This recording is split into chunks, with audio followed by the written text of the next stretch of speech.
Hello, hello. Welcome back to the Flux campaign.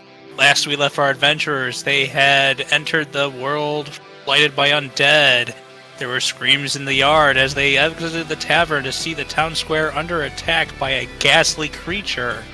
Once it was dispatched with divine favor, we found that it had friends. Our party is now in the middle of defeating an undead ogre. We will begin back at the top of the round that we left off last session. My name is Steve, and I am DM for tonight, and I usually play Theos, the Inquisitive Rogue. I'm Sarah. I play Isabel, Axel, Kyle, and Flick, all wrapped into one little package. I'm Jackie. I play Silva, the Gnome Ranger, with her beast companion, White Tiger, Snowflake. I'm Tony, and I play Puck, a changeling sorcerer, warlock. This is Charlie checking in. I play Bardus, a Goliath barbarian, currently grappling an ogre with an arrow in his butt. Kinky. Eric, I play Lokar, the Turtle Paladin, currently all divined up and ready to take down some undead. Hi, I'm Dominic. I play Anorin, the elf cleric who is currently setting things on fire. I don't know why. I need a fancier intro. I feel like Dom's character is just his wizard from the Pathfinder campaign turned into except far less horny. Oh, okay. Hey, I just thought there would be a lot of light-based spells. I didn't know there'd be this much fire involved. Well, I mean, fire makes light. I'm just waiting for some silk to come along, and then we'll really know. Okay, that's fair. We'll see if he ends up on a drunken dwarf surgeon's table this time. He actually has chainmail and it's just silk inlaid. It's scale mail, and maybe. In all fairness, I think this is the only cleric you haven't tried to commit suicide with, isn't it, Dom? Yeah, well, the suicide was a sorcerer. Doppelganger, too, in Eberron. Yeah. Oh, well, that was a book comes out in a month. That was a bard. Yes. That was a bard. I am looking forward to that book, indeed. More Eberron stuff. Yay! I want to play an artificer. If this character dies, I'm making an artificer. Okay, anyways, we're going to start at the round that we left off on with Bardus' turn at the bottom of the initiative. Bardus, you are currently grappled with the large ogre in the town center. You have an arrow in your butt. You are raging. I am raging. You had to point out that it was the bottom of the order. Love you, Charlie. Bringing up the rear in more ways than one. Thanks, Silva. Alright, well, I have a grappled ogre, so I'm going to do my next favorite thing, is I am going to give him a nice little shove. Alright. So that's going to be another athletics check.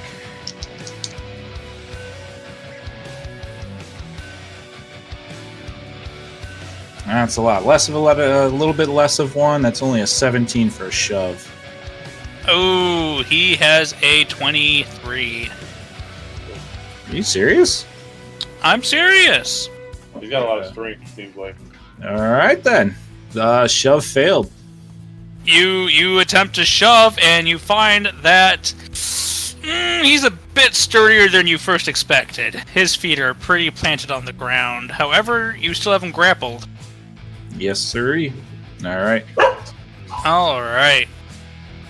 Then, if no bonus action, it goes to the top of the order. Silva, you're up. In the butt. I want to shoot again. Alright. Well, Charlie does have two ass cheeks. That we know of. He might have more. It's in the bone!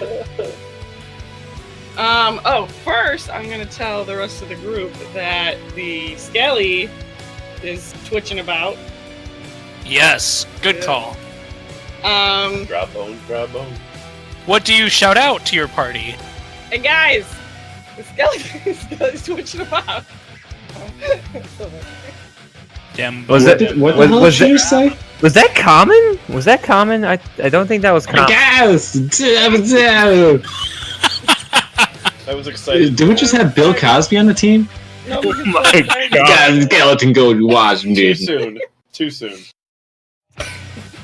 Must be Jellica's. Pudding don't shake like that. Oh. How far is the staff from the skeleton's bone? Oh, the staff is still clung into one of its bony claws as it's putting itself back together. And how close is Go pick up the staff. the skeleton to the... Skeleton is ogre? skeleton is about 15 feet away from the ogre and about 30 feet away from you.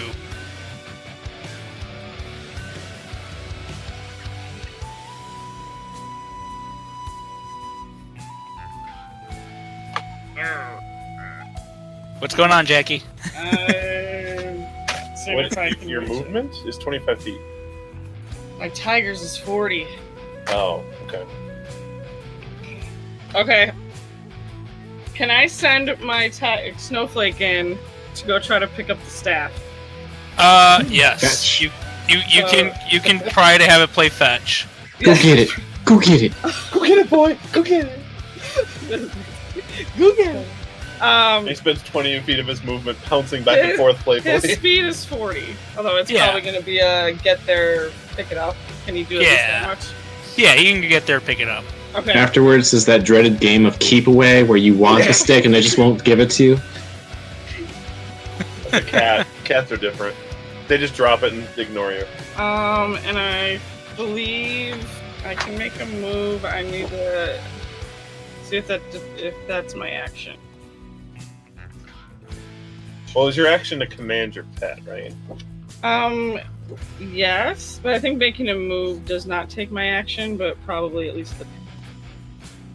Ordering him to go and pick up the stick and move over there, probably takes your action. That's fine. Because you're now a Beastmaster. Mm-hmm. Let's take a look at your features and traits. Oh, that's my nickname in high school. Beastmaster. I can verbally command the beast where to move with no action required by me, but I can use my action to verbally command it to attack, dash, disengage, or help.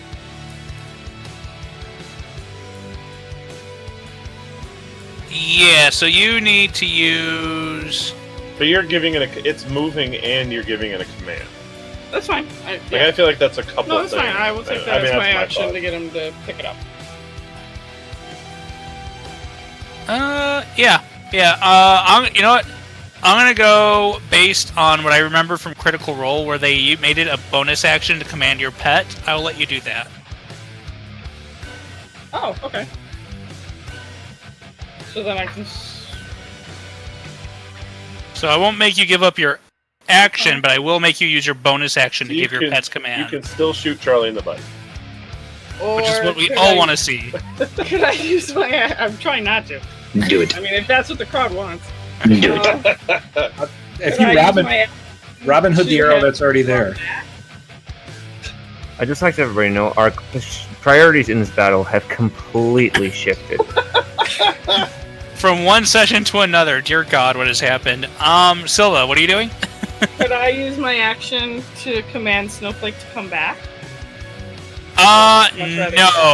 No. It only has a certain amount of movement and time to do an action. Sure. Okay, that's fine. Then I'm gonna shoot the ogre.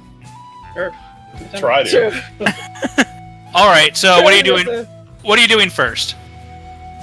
First, I'm gonna have Snowflake go get the staff. All right. I want you to have Snowflake roll a strength check. Okay. 16. Them bones not be strong. Let's take a- all right. Snowflake picks up the staff just fine. Yeah. It has a staff in its mouth along with a skeletal arm connected to a skeletal Oh, torso the of a arm's cool. skeleton. Even better. Yeah. All right, and go ahead and take your shot at the ogre. Okay. A 19. That'll hit. All right. And Not here's it. the marks. Not up Bars's butt today. There's still an open butt cheek available though. What Side the and center. hell is going on? If I do a lay on hands, I'll make sure I hit the other button. Look, we just really want to know how rock hard your butt is. Well, Lokar's about to lay hands on it. That's 9 damage. Maybe not this round. All right. That is good. 9 damage. Yes, yes. We go to the next in the order, Isabel and Puck. Do I get to go first this time? Sure, go ahead. I want to hit him again. Yeah. Go ahead. Roll attack. 17. That hits. Roll damage.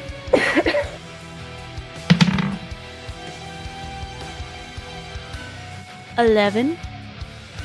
Ooh, nice, nice. Actually, that will be. How do you want to do this? Wow. I kill him? You kill him. It would kill. It would kill. You did the exact amount. You did the last exact amount of damage to hit him to 0. I don't know. I didn't realize I was going to kill him. Well, I mean, think of something special. Normally my kills get stolen. Sorry, God! I'm DMing right now, so I can't steal them from you. I'm still talking about that Babelith from like 4 years ago, Dom. I have absolutely no regrets. I mean, I killed the Babelith. I mean, go ahead, say how you want to do this. Pull the axe out of his shoulder and go for the head. You always go Alright, for Thor. the head. All right. Bardus ducks.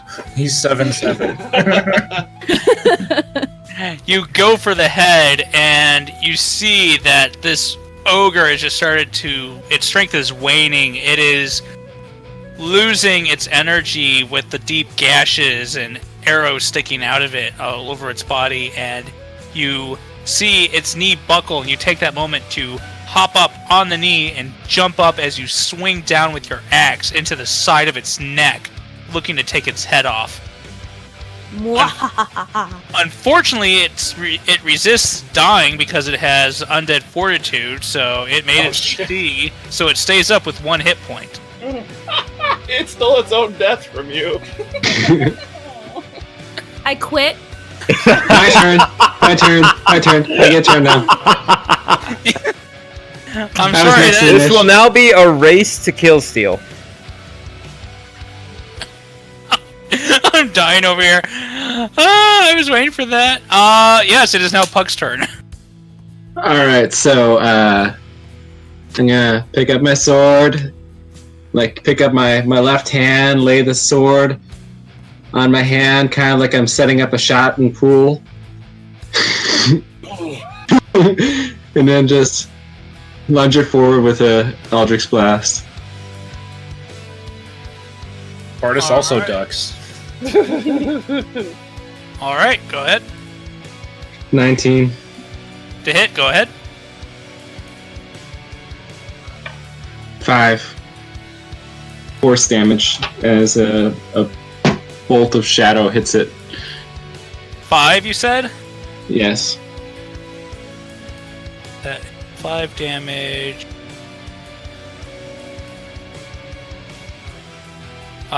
It hits, its eyes rolls back, and then it looks back forward. It is still up. Dang. So the way Undead Fortitude works is that anytime it's dealt a killing blow, it gets to make a Constitution saving throw with a DC of 5, plus the damage taken, unless the damage is radiant or from a critical hit. So on a success, it comes back to 1 hit point instead of death. Alright, bitches, let me show you how to do this.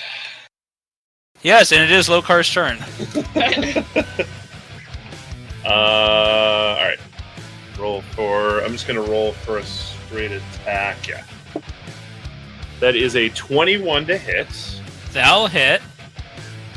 and that is 8 slashing damage and 3 radiant.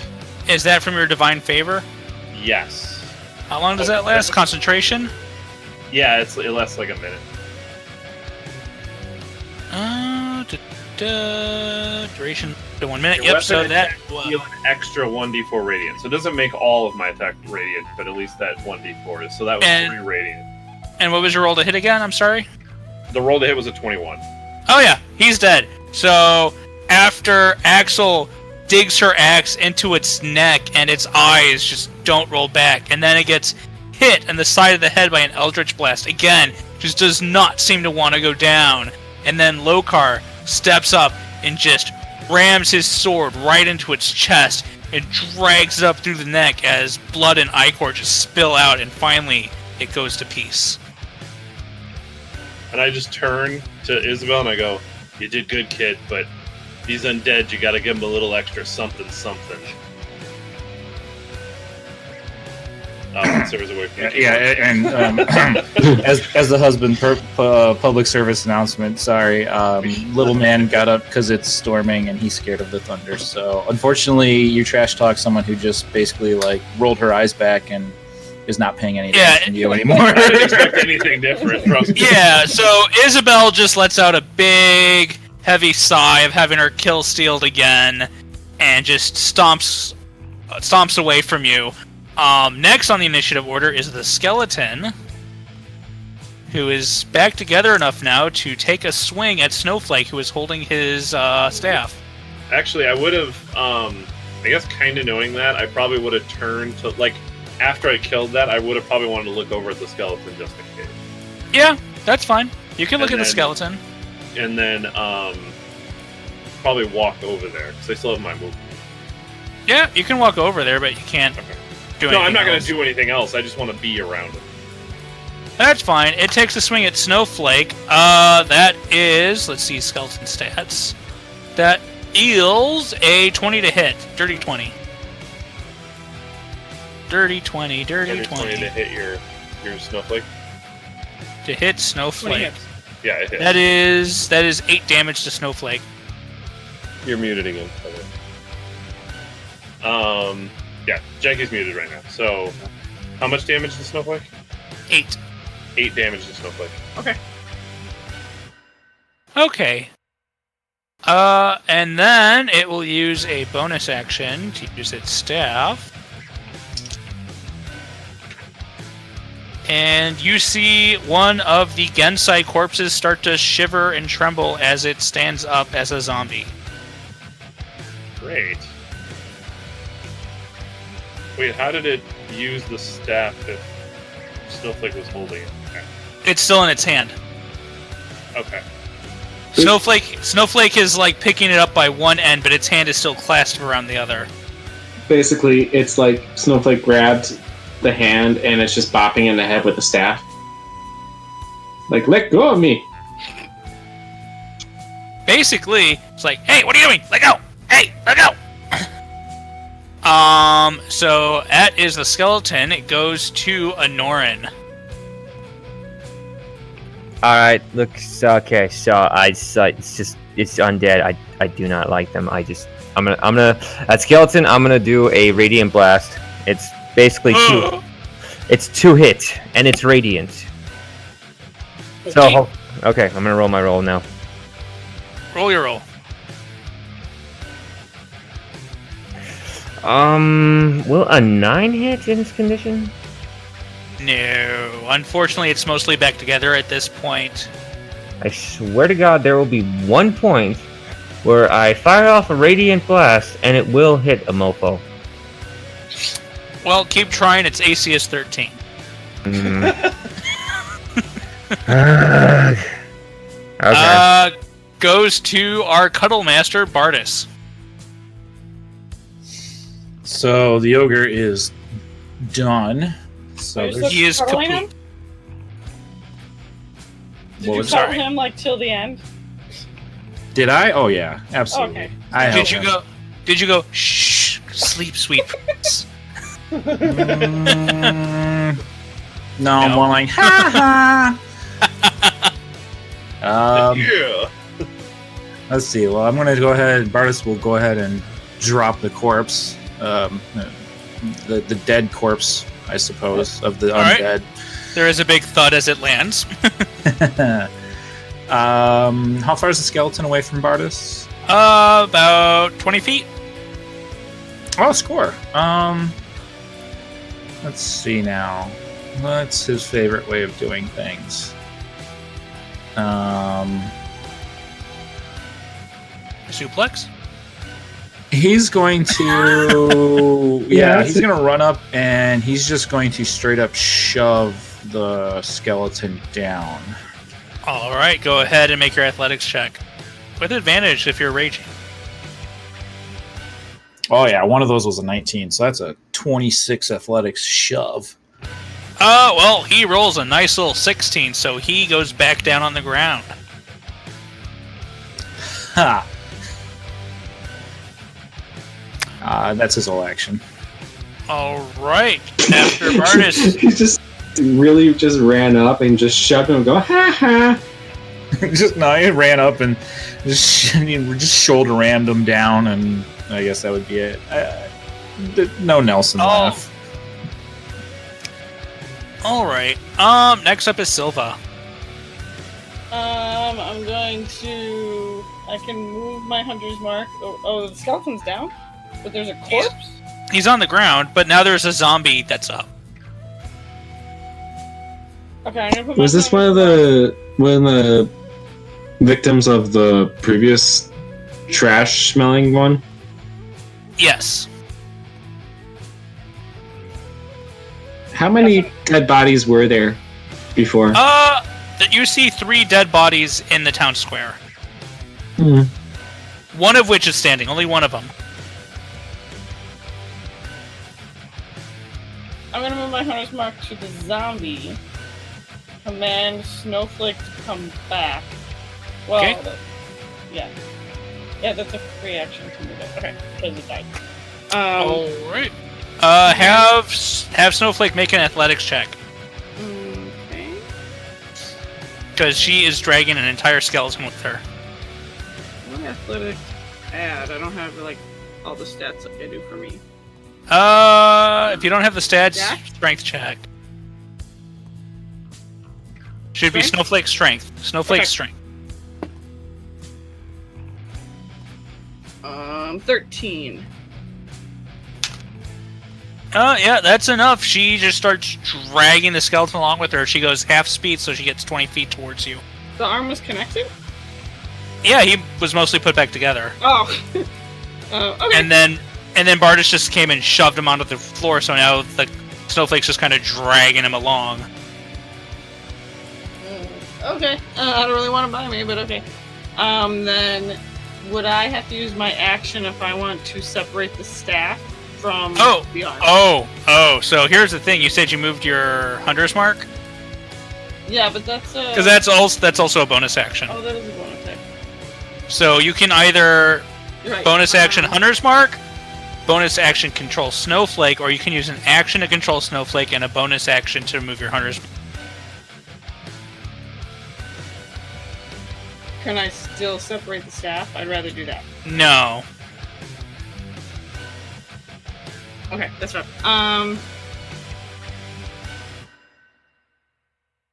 That's fine. But what was the latter? Bonus action to move hunter's mark, action to move Snowflake? Yeah. Okay, I'll do that. All right. Snowflake moves half speed, 20 feet towards you. As the skeleton leaves the zone it's currently in, surrounded, anyone in range can take a reaction to attack of opportunity. I'll definitely do that. I can. So punch that, it. yeah. Kick So As I am 70 feet away, I will not. lone cleric, boo-hoo. That's with the skeleton, right? Not the zombie? That is the skeleton. Okay. That is a 20 to hit. That will hit. And I still got my radiant for I think a couple more turns. So that is 7 slashing and 4 radiant.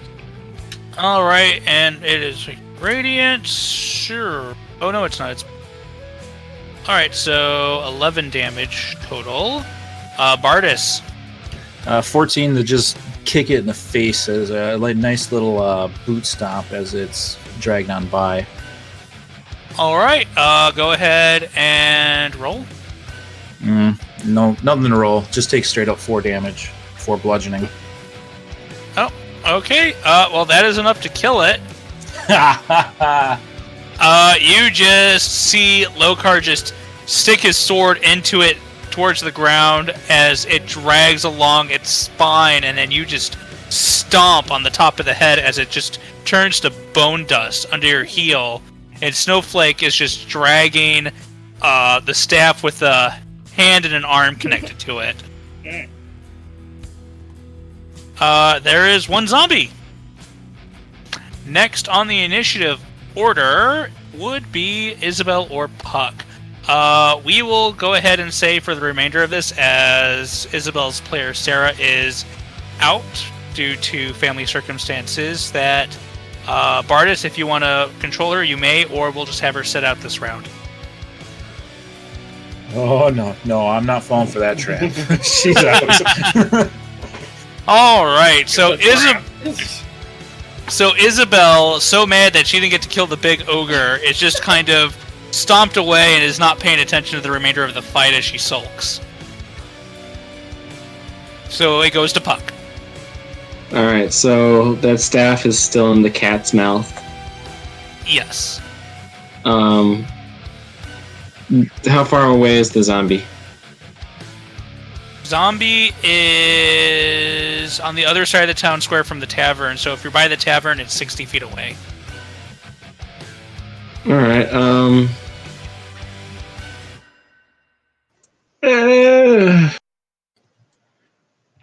I'll give melee a shot. I'll just start going towards it. Alright. 30. I only am going to go 30 feet, and then I'll swing a sword at it while downing my shield. I'll down my shield and swing a sword. Okay, but it's still 30 feet away. Yeah, well, no, swing the sword. I'm going to blast it, but I'm also getting my shield up. You're doing a full heart Zelda slash? Yes. Alright. Go ahead and roll to hit, I guess. That was a poop shot. 10.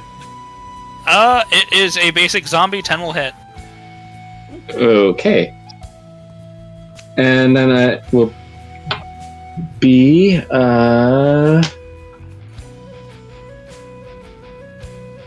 8 damage of the force. Alright, zombie falls back to the ground dead. Okay. Yay, Puck! Still going towards it? Okay. I don't have any of the fancy lights, though. Sorry, I let go of the button.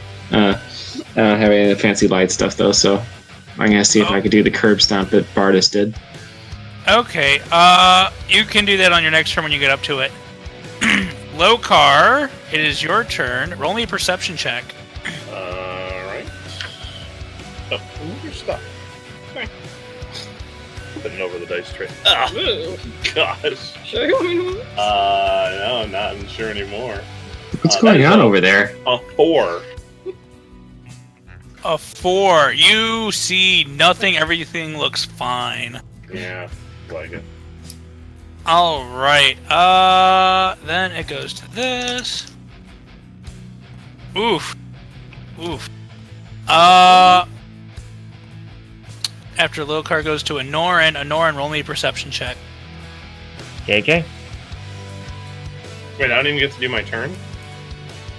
As far as you know, everything's fine. Well, I know, but I probably would have, if I'm next to Bardis, I probably would have at least healed him. Okay, you can heal him. Go ahead and lay hands. Okay, yeah, I'm gonna lay hands for 10 points on Touch Bardis. that. Take the air. Touch that fine Goliath ass. Hey, he doesn't know anything about our ass jokes.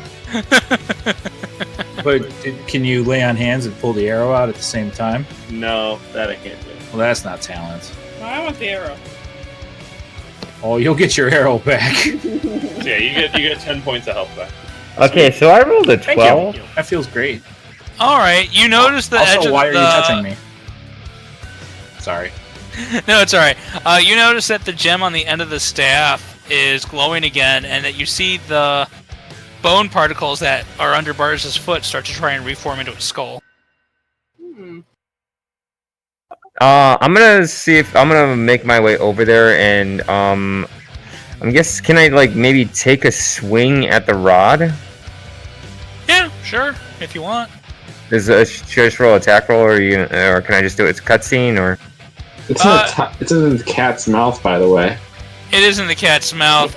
You know what? If you decide to do this, I'm gonna roll a percentage to see how how your aim is.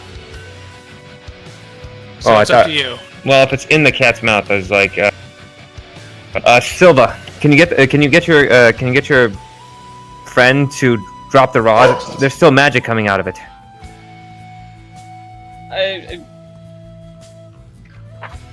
Yeah, I mean, I don't know how much I could talk about all this. My priority was to separate the arm from the rod. All right. Yeah. Was there anything else you wanted to do, Honorin? I was gonna see if I could maybe like pick up the rod, examine it, see if I could maybe stop. Like. Well, I mean, the rod is still it's in Snowflake's mouth. Snowflake is 20 feet away from Silva and 20 feet away from the group that was by the skeleton. Now is the rod or is the arm that's in its mouth? The arm is attached to the end of the rod, and the rod is in Snowflake's mouth. Yeah. So, no, I'm gonna, since I don't know the cat and I'd rather not put my hand in, like, a giant tiger's mouth, I'm gonna let Silva try to get that thing out of its mouth before I do anything else. Alright, Artis, your go.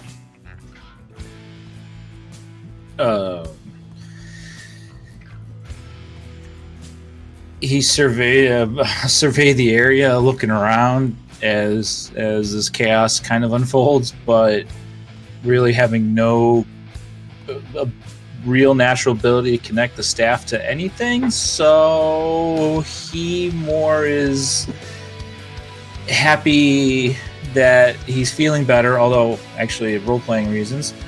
Why are you touching me? I just kind of turn and go. You Don't look like stop, you it needed feels some good. help. Thanks. Oh. That feels great. I feel a lot better after that. But Good. okay, that's awkward. I was just holding your shoulder. It wasn't like I was actually touching your butt. I guess. Well, wait. Speaking of which, can I roll a medicine check then on my turn to remove the arrow from my butt? You may. Oh God. Don't hurt the arrow. That's a 6. Priorities. Alright, you managed to pull it out, but you pull a little chunk of flesh out with it. Ooh. So you're going to take 2 damage. Ow. And because he's still raging, so he takes his thumb, the arrow with his thumb, and just snaps the arrowhead from the shaft of the arrow. Alright, you do that. And I'm imagining he's also doing the I've got my eyes on you motion towards Silva as he does it. I like that idea. Yeah. He glares towards Silva, arrow in hand, holding the shaft, thumb on the arrowhead. Snap. Alright, goes up to Silva. Silva, your turn. Alright, I want Snowflake to come by me. Snowflake comes to you. And then I want to try to remove the arm from the staff. Alright, you roll a strength check. Or, yeah. If Nope, I leave just the strength. staff in Snowflake's mouth. Yeah, that's fine. You still need to roll a strength check. My own strength? Your own strength. Oh. You're trying to remove the hand what if from the Snowflake staff. is doing the pulling? Nope. 12. That's an 11. You managed to pry the bony fingers off the end of the staff. I throw it as far away as I can. You throw the hand away. As soon as you remove the hand from the staff, the reconstructing skeleton suddenly just falls to pieces again and lays dormant. Is that my action? Probably. That is end of combat. Woo! Da da da da da da da da da. I still go towards that one zombie I took down and double tap Alright, with the sword. You double tap it as you swing the sword down and cleave its head open to make sure it does not come back up. I check on the others too. The others are just regular corpses. I glare at Bardis while I take Snowflake over to Honorin, because I noticed that he was interested in the staff. And I take it out of Snowflake's mouth and hand it over to Honorin. Seemingly he's going to take it. Thank you, Silva. Like, I don't want it. Alright, Honorin, you are handed a rod.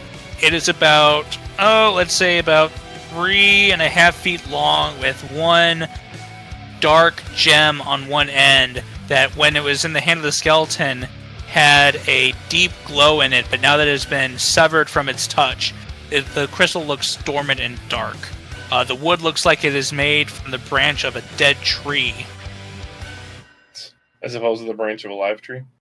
Well, it looks sickly. It looks unhealthy. It looks like the branches from the trees you saw earlier, but it's not turned to ash at the touch. Is it like petrified or something? But Yeah, it's like petrified wood. ah, sweet. Religion check or because I don't think I have Arcana. Yeah, go ahead and roll me a religion check. I probably would help with that too. Sure. Dirty. Hold on.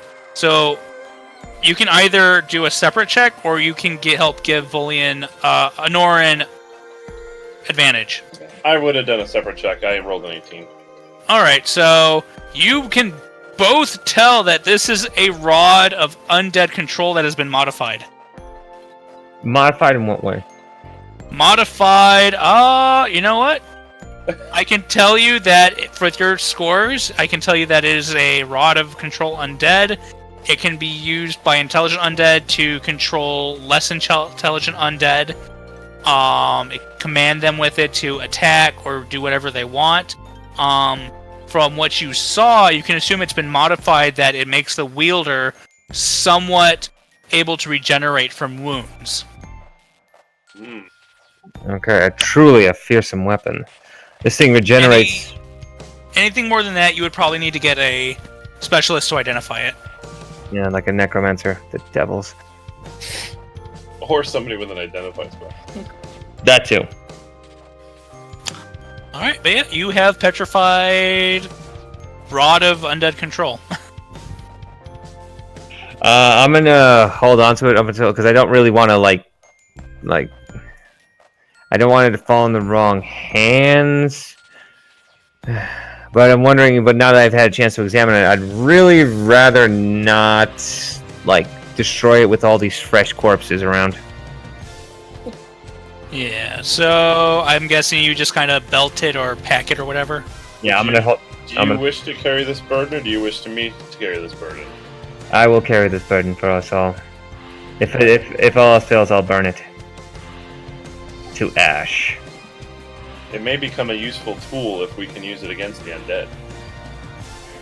I shiver at the thought of using such evil, but using an evil item against evil to better our position seems like a logical step. I agree. Two wrongs make a right. It's not wrong if we're trying to protect the innocent people. Right away, I lay out the bodies in a nicer fashion than whatever they were killed in.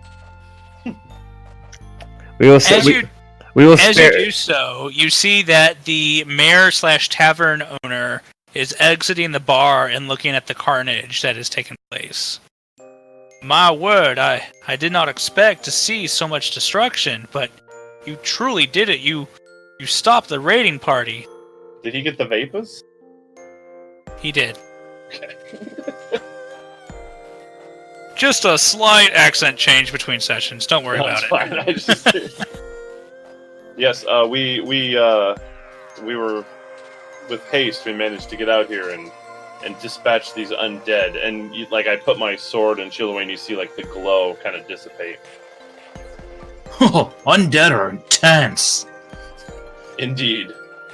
Though we were not fast enough to save these poor folk. Is there any burial custom you wish for us to aid you with? Oh, don't you mind that. Around here with the blight and all, we burn our dead. A wise choice. Again, we apologize for not being faster in saving these poor folk. You hear a voice come from the side of the tavern as another figure walks out. Don't worry, you helped them by putting these monsters down. And you see walking out is a cloaked figure with red, dusky skin, wearing leathers and a cloak.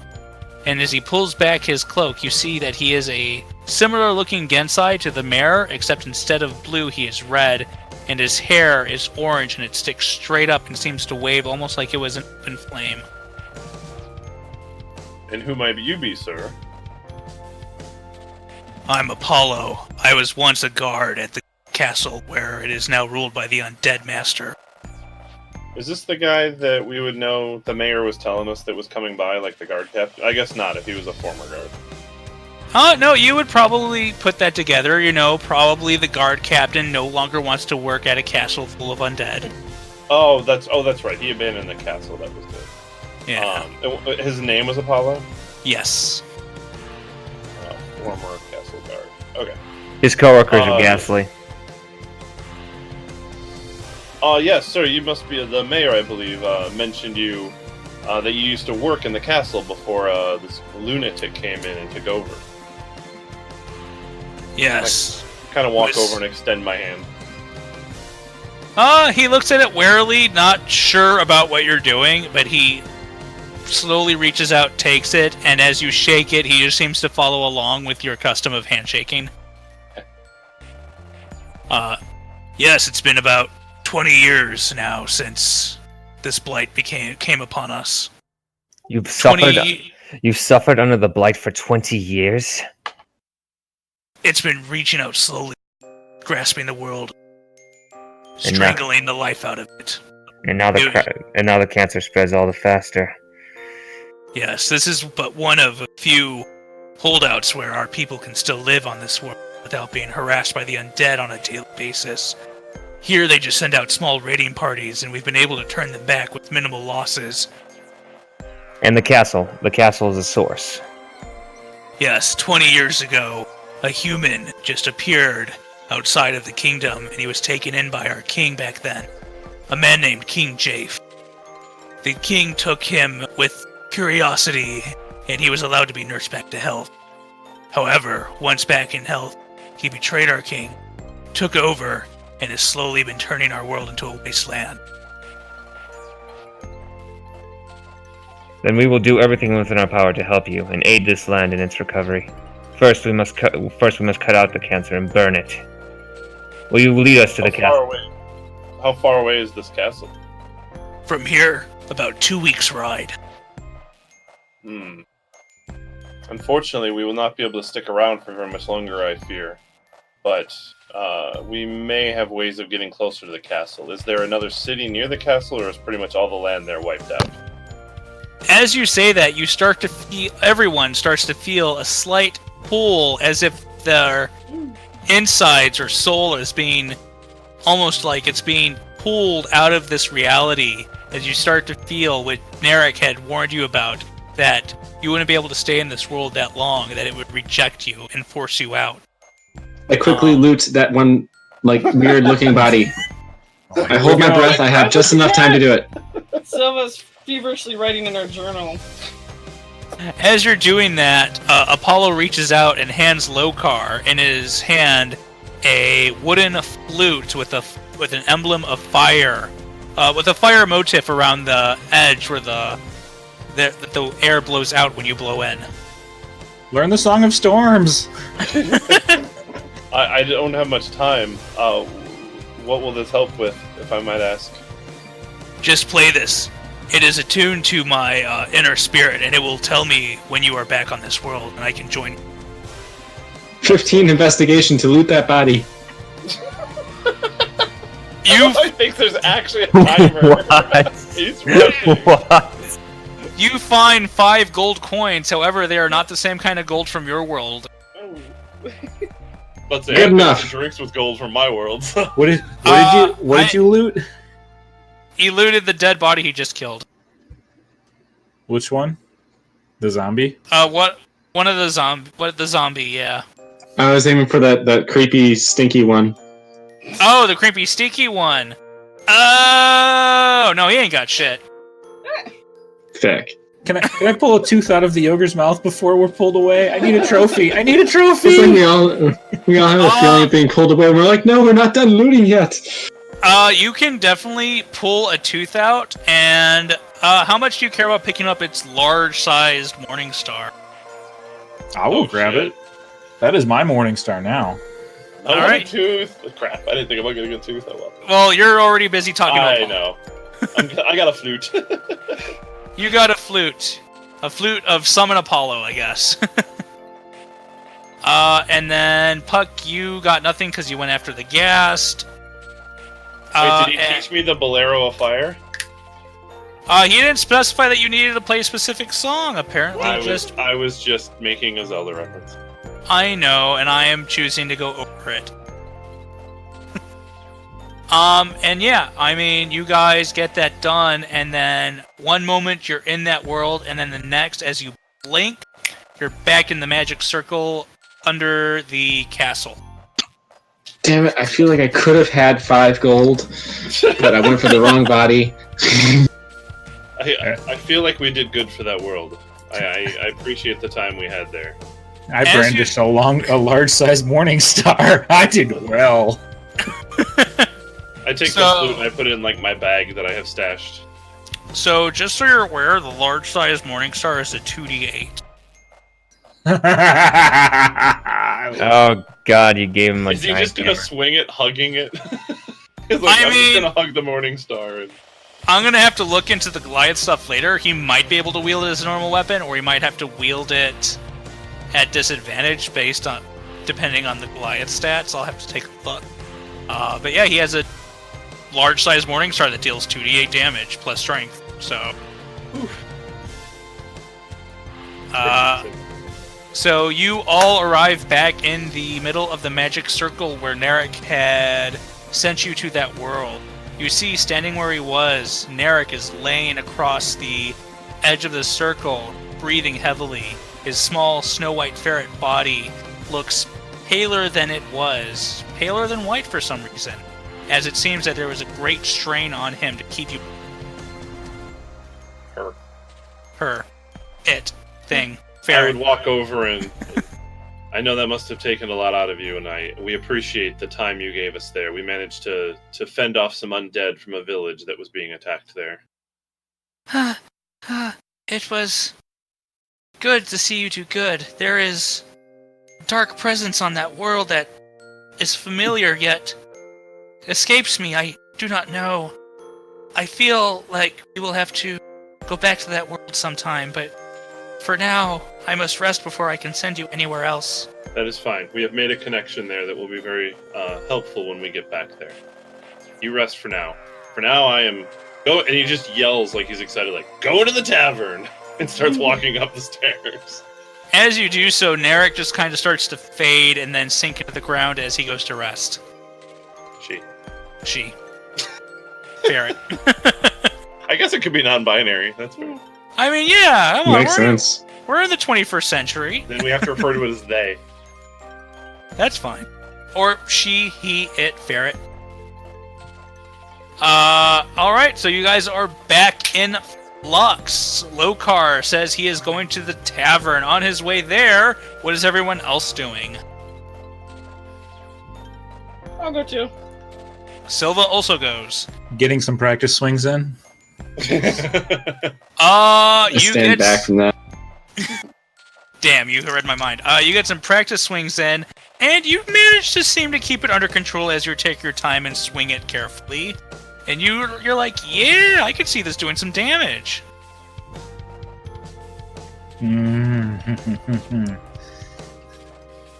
It feels so good in my hands. Silva. Yes, Puck? Silva. I was asking if did you get that arrow back or no? No. Okay. Then I glare at Bardus. Broke it. Bardus looks happy.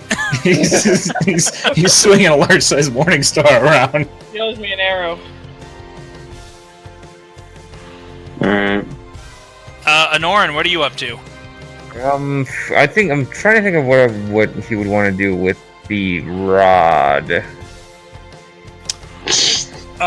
Roll me a intelligence check.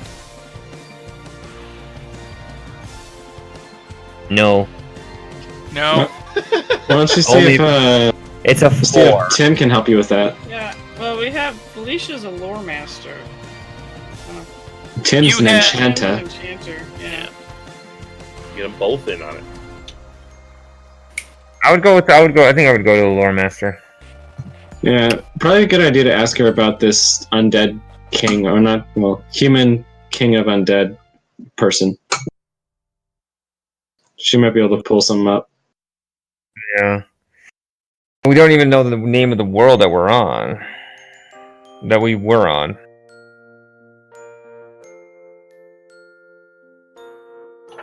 You could also tell her about the fact that it's just all Gensai there. That's true. Well, I guess I'm guessing, I'll go and ask her about the nature of the magic in the rod so we can find maybe a way to counteract it or things that would help us out.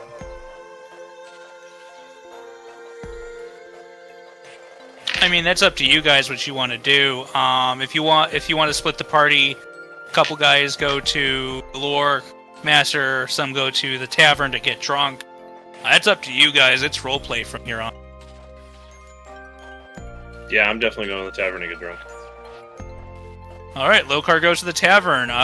Silva follows him, if I remember correctly. If they're talking about going to lore master, I'm changing my mind. Okay, you're about to head out with Lokar, and then you suddenly hear the word lore master, and you're like, Master? Knowledge? I do kind of turn at some point and just kind of look and go, is anybody else going to the tavern? Nope, maybe. You're the drunk one right now. In a few, we must celebrate our victory over these undead, but this weapon is phenomenal. Have fun! I have a high alcohol tolerance. I'll be there getting started. All right, Lokar continues to the tavern. Bardus continues to take his happy practice swings with the large morning star as the rest of the group makes their way towards the college where the lore master has taken residence. So, Anoran. Oh, and Isabel goes with Lokar to get drunk. There you go. There you go. How do you, shoot light? It is the domain granted me by my goddess, the Soul Invicta. I channel the power of the sun to create such powerful and radiant beams of energy. So do you, practice that, or ask for it? What? I pray for it, and the goddess Invicta, she grants me inspiration and knowledge of these spells. I'm just trying to figure out how I could use that. It looked like it was more effective against those kinds of guys instead of whatever I was doing. The goddess is willing to take any into her care. You must just adhere to her rules, and under much training and tutelage, usually years, you'll be able to harness her powers. I kind of just need that stuff immediately instead of years. And you must be obedient to her ways, for as she gives you the power, she can take them away.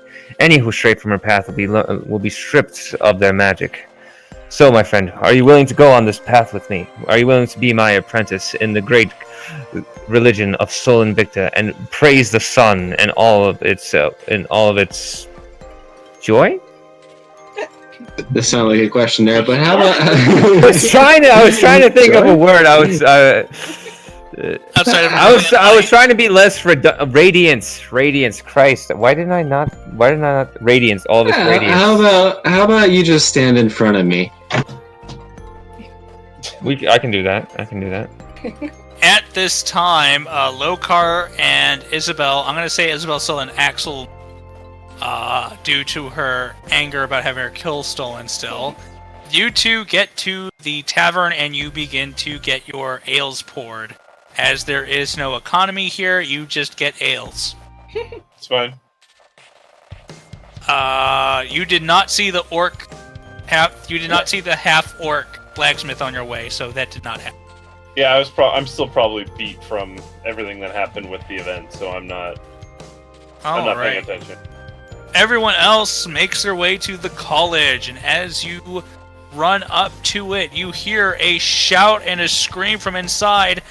My box! Going quickler. I rush in as well. And as you rush in, that is where we will pick up in our next session of the Flux campaign. That was a Box? Alright. cliffhanger there. Yoo-hoo! Thank you. Wow. Oh man, Morning Stars only do piercing now? They don't do bludgeoning and piercing? Well, this one is considered a bludgeoning, I believe. Based on what I'm reading at bludgeoning. Do we have the stats for that in D&D Beyond? No, I'm learning very quickly. You can't actually modify the dice for a weapon. Once the weapon, whatever the weapon's set as, like that's it. You can do a couple overrides, but like you can't say like, oh, just kidding, it's not 1d8, it's 2d8. Well, here's Yeah, the but you can thing. keep notes in the customize. And Craig's still recording, by the way. Yeah, that's Yeah, fine. that's fine. There's a few extra minutes left at the end for just general chat. Keep So either move on to the next episode or That's listen cool. to our banter. Yeah, listen to Yeah, our banter. so- Woohoo! So we're gonna bitch about D&D Beyond for the next couple minutes. So Okay. Yeah. they currently are not Not a sponsors. Yeah, not a sponsor. No. Won't be after this. Yeah. I don't think so. As it gets quiet. Yeah, it did. So here's what I can do though. I can go into Bartus's character sheet and just add large morning star. I'd rather an evening star that goes with my outfit. So you can go into people's character sheets and add them? Wait, yeah. hold on. Let's back up for a second. You can do what to Bartus? He already got an arrow in the butt. He doesn't need to get violated by the DM. Did you just insert a morning star in his back door of D&D Beyond? I just did. He now has a morning star. I didn't know that their character sheets had a back door. Yeah. You gotta pay extra in some countries for that. Yeah, it's in there. It is. Oh wait, no. Well, I did that. Charlie added his own. I added a different one. Mine was not as cool. I'll let him keep his. Ooh. I'm still learning, and it's in there. And you have the 1d. You have it at 1d8. Just remember, it's 2d.